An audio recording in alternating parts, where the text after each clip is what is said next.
Three people from Halifax are asking the rest of all of us in Canada to take notice of a new business trend. Meet the social shift team. Not difficult to say.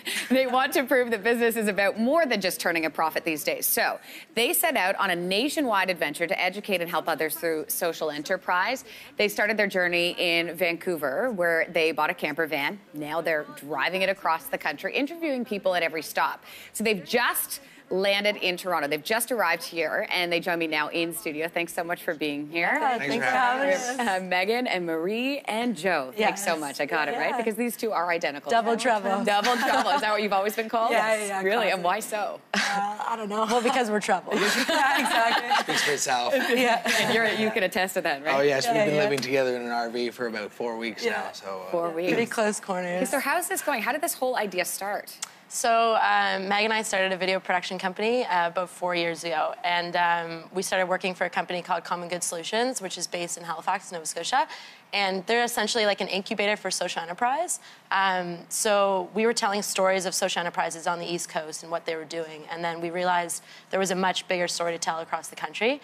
So our boss... Can I just stop you for 1 second? Yeah. So when you say social enterprise, you mean what exactly? So basically business that exists for a mission, whether it's cultural, social, and or environmental, where the surplus of profits go back into the mission. There we go. So then your boss said... Yeah, so our boss was like, I would love for you guys to shoot a documentary, and we were like, obviously. So we've never shot a documentary before. Like, we're videographers, but technically we're filmmakers, I guess, now. But yeah, so Joe joined us, and then another friend of ours from St. FX, actually, that we met on the video team. His name is Kevin Courtney. He's also backstage, probably filming right now. But he joined us too, and there's 4 of us just traveling across the country, just documenting the shift from traditional business to social enterprise. So it's been crazy. Has it? Yeah. In what way, Joe? What has your experience been like so far? Well, we've been on the road a lot. We're doing a couple interviews a day, which means we need to try and park the RV. So when you're in places like downtown Vancouver, it's like trying to find parking. Sometimes you got to hike to get to... Because it's technically double parking, right? It's 24 feet, so... So who's the driver?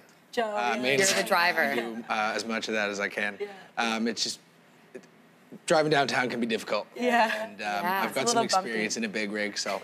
Oh, good. The first time he let me drive was actually like in the prairies, where it was like totally flat and like so easy to drive. He's like, Meg, you can take the road now. You're like, I got this, fun. Right. How'd it feel driving? Oh, it was sweet. Yeah. Good. I think like the first time driving, I just had like the biggest smile on my face because it was like so real.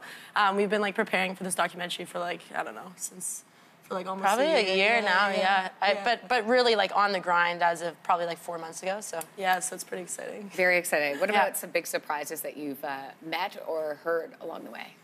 For the most part, like no crazy surprises, just because we kind of filtered through a list of like, I would say like almost 200 highly recommended social entrepreneurs across the country, because Common Good Solutions, the company that we worked for, they have pretty good ties within the social enterprise sector.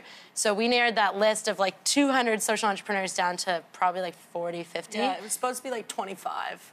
And then Marie would be on the phone with them, and then I'd be on the phone with them, and I'd be like, I can't like not connect to these people, like. Yeah, so because there's just so many great stories to tell, right? So. Totally, yeah. And what has their reaction been to you guys wanting to chat with them? Yeah, I think people are just like excited about telling the story. I think like, I mean, social enterprise has obviously been going on for, you know, hundreds and hundreds of years. People maybe not like actually defined as social enterprise. But I think like 3 young people going out and doing it, and the biggest thing that we say is like, we're not experts, and it's kind of like a learning tool. So like, come with us, we'll teach you as we learn about social enterprise along the way. And the goal of this is, Joe?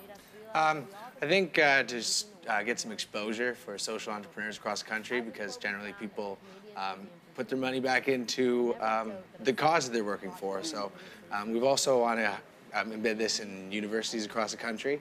So we want young people to be aware of this type of doing business. And then film festivals and stuff too. And we're actually trying to get Justin Trudeau in the documentary, so. So if you could say anything to him right now, what would you say? Here's a camera, we've got a couple cameras. I would say, Justin Trudeau, what is your definition of social enterprise? Or the social shift in general. Or the social shift, no, we've actually made a video. It kind of went like viral for Atlantic Canada, I guess. So I guess he's seen it, but we're really keen on getting in when we're in Ottawa or whenever in the future. Just because it legitimizes it and it makes it Yeah, it makes it a real thing. And we would just, as Canada's leader, like obviously his perspective would be phenomenal to get, One last question. Yeah. I'll pose this to you ladies. Is Joe, would you describe his personality as business in the front, party in the back? Yes, 100%. So what we say is like there's three of us, obviously, but the mullet is like a separate entity. It is amazing. Thank you so much.